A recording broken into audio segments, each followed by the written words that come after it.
30 miles west of Milford, Utah, in Beaver County, on the eastern edge of the Wawa Valley, in the San Francisco Mining District, we're heading in to Newhouse, Ghost Town. Come along with us, enjoying the adventure. Welcome everyone to Weekend Escapades. Today we have found our way to Newhouse, ghost town and mining community. Now this mining community consisted of not only the cactus mine that made this one famous, but also the Blackbird, the Silver Horn mine, the Carbonite, the Comet, the Imperial, King David, the Rattler, and Yellow Jacket. So there's no shortage of digging that went on under all the dirt that's in this area. And this is a huge mining community. And of course the graffiti found its way out here. And somebody had a little fire, made it a fire pit. Maybe Ken made the fire. That is heavy construction, heavy walls. You can see how thick those were. So that makes me think that was maybe some kind of a vault or something.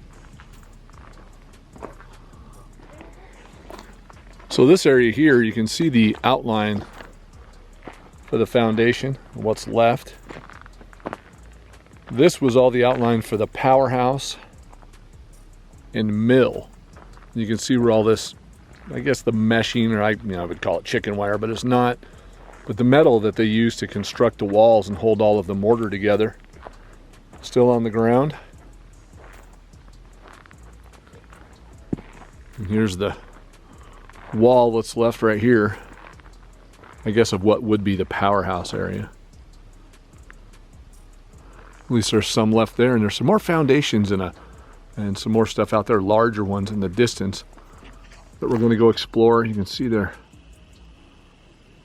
way out there, there's some little buildings. There's a lot of stuff here. This was a very big community at the time. So this on the ground looks like it would be like a floor or something, but it's not. It's actually the wall.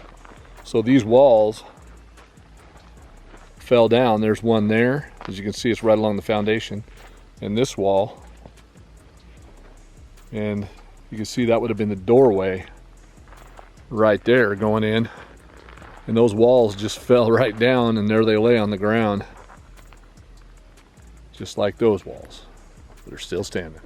Maybe you can see it, but all of this on the ground,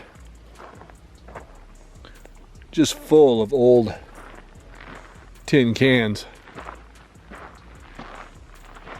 Old oil cans, tin cans.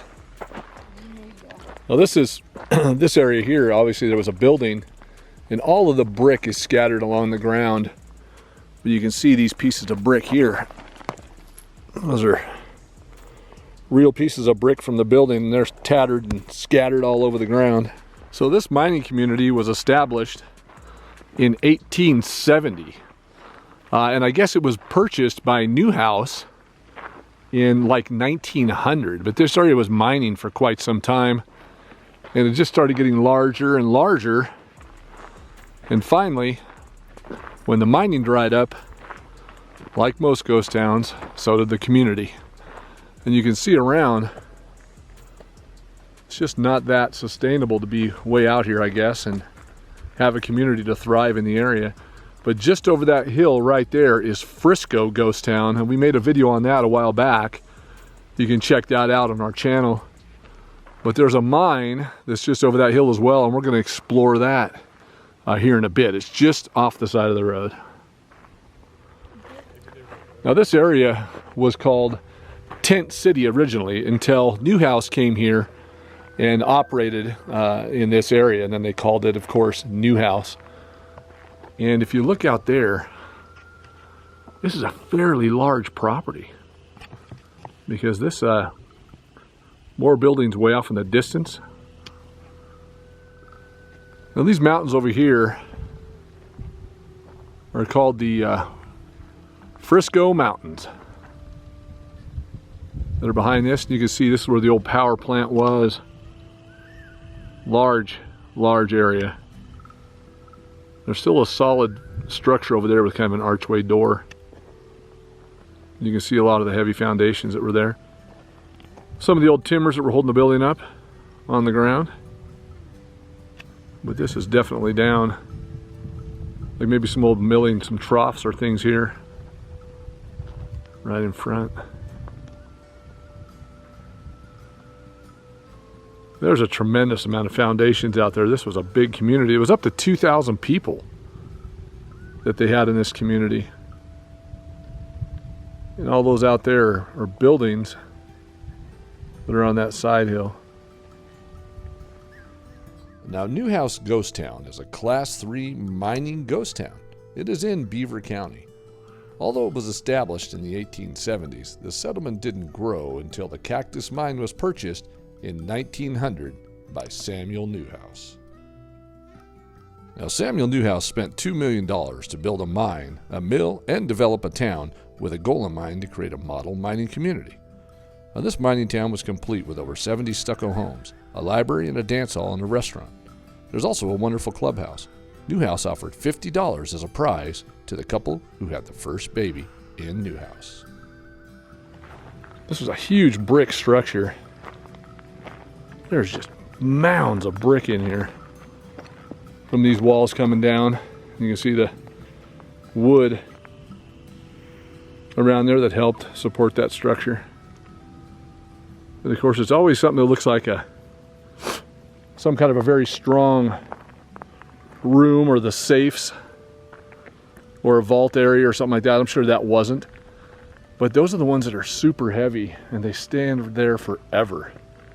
So mostly the vaults still stand in ghost towns, but I'm sure that was just like part of the powerhouse that held up a really heavy support thing, or some kind of a system like these.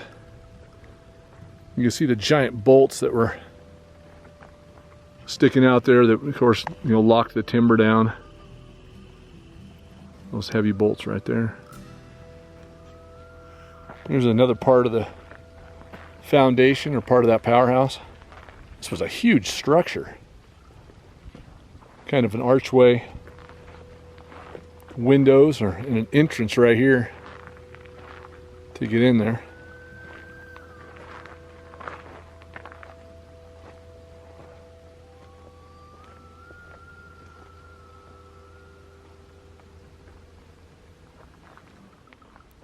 There's the header for a doorway that went into the powerhouse right there underground. So this looks like it would have been like the basement of the powerhouse.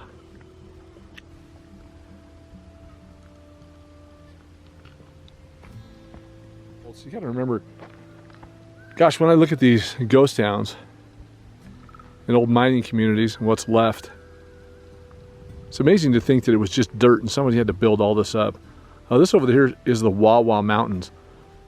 And that highway we kind of is Ely Highway. It goes up and over that mountain and drops in over there to Ely, Nevada, which we're going to go there too. That's going to be an amazing video, Ely, Nevada, and go on the old train and see some of the old ghost towns out there. But this was just dirt, and somebody had the idea of the milling and the mines that are here to go to all this work, it's like building a whole community. And with the tools and what they used back then, how much work and labor had to go into putting this in here. And now all that's left is just the heavy concrete foundations in the middle of a, I guess, desert, but it's very cold. And there's snow right up there, and it just snowed last weekend. It's pretty cold.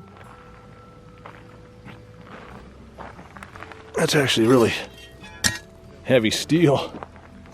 Looks like the top of an old kerosene can or oil can. Just laying there. Every time it rains, you look at these washes and it washes down metal and tin cans and things like that they used to use. But these washes are where you'll find all of that, because the rain just erodes the dirt and uncovers things that were buried, brings them back to the surface. Look at this gem over here. Now this was a very rough built stone building. Like old, what would have been threaded metal in the walls. Almost looks like rebar coming out of there. You can see, and that is heavy.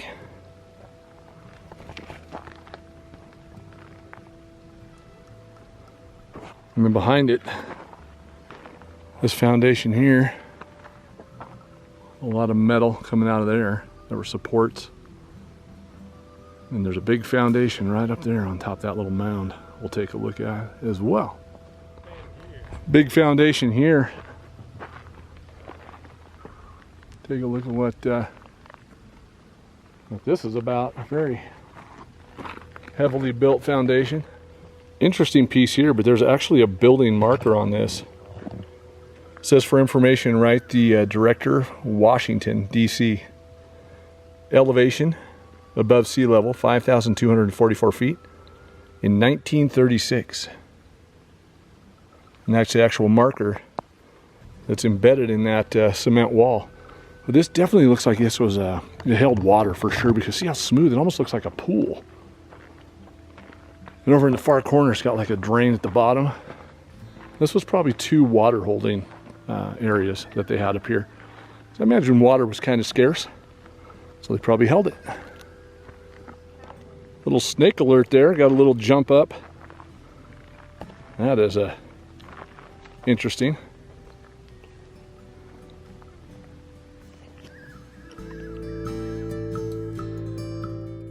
So we're just kind of walking through the middle of it. We came across that snake. That was kind of shocking. It was right at my feet. Then right here, you can see where the water runs, but they built this for the water to run through here, obviously. So that's been around for a while, and they built that with the rock here. This is obviously where the water ran naturally when it rained, and you can see the construction that they put in here.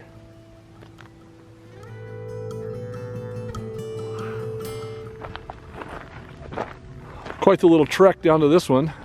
Some walls still standing. A little bit surprised, the walls are really finished. They built these constructions with a lot of metal in them.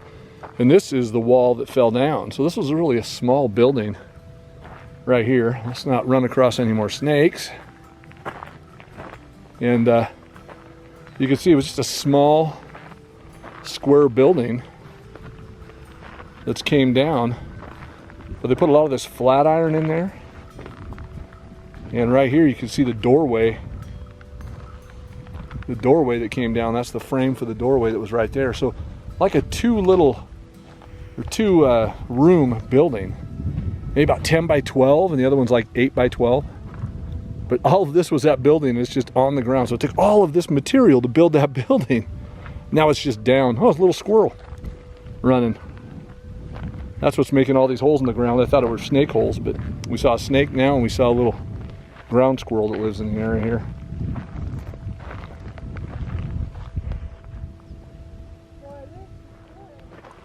I've seen old wood structure here. Now this must have been where they had a lot of houses, because you'll see throughout here tremendous amount of wood buildings that stood, wood shacks, and they're just all fallen. So there's like 4 or 5 of them just right here that have fallen down, and this is what's left of them. The heavier timber or wood, of course, is left, and the lighter stuff probably either they took it to use it somewhere else, or just, you know, rotted. But a lot of dwellings were right in this area made out of wood, old shacks. This looks like it might have been a home as well. You can see some of the wood framing. The doorways were always framed with wood, that way they could attach, you know, doors to them and so forth. And then some of the roof beams were there in the bottom. And what's left, but man, these were some heavy walls. Heavy walls. And then that there was some wood foundation. And right up there, that's probably the best remains of a home right there. You can tell by looking at this one, it had multiple doorways. You can see one there and there. And over here, you have the other doorway with the header still there. That one in the back has absolutely got rock that is stacked on it, and it's still standing. So for as many years, from the 1800s, these buildings, they must have been built well, because with the weather that's out here in the desert, really held up well. But look at the brick and rock together. So that's brick and rock. They must have used just about anything they could to slap it into these walls and put these together. Whatever material was left over from probably the mining is what they did. Here's like a window, or a frame of a window or a door, or it had a tremendous amount of doors. I'm guessing the ones with the top, you know, threshold piece on there are the doors, and then these were the windows. This is really a nice structure still standing here. Probably the most complete structure on the property.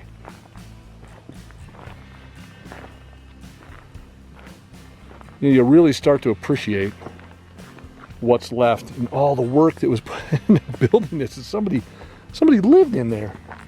Maybe multiple people lived in there. But my gosh, as much as that came down, how safe were these? If there was an earthquake or a high wind, it would make you think it would be dangerous to live in, but it stood for years. And the walls on the inside, you can see they were finished. So they actually plastered them or cemented them, whatever you want to call it. Maybe a sandstone finish. Crazy.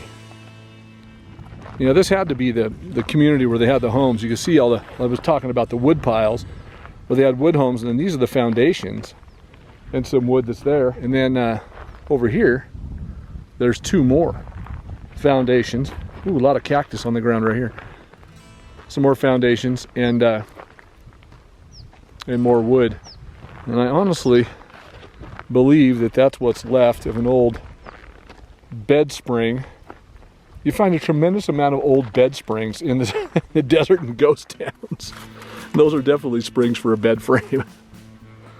Now, from what I found, this location right here, this big foundation or set of foundations, was where they processed the ore, because there are some tracks that look like ore car tracks that come in. I'm going to share that with you here in a second. But this was a tremendous area. Look at the view from here. Absolutely beautiful. So we're looking around at the rock, and we see this little piece right here. And what is that?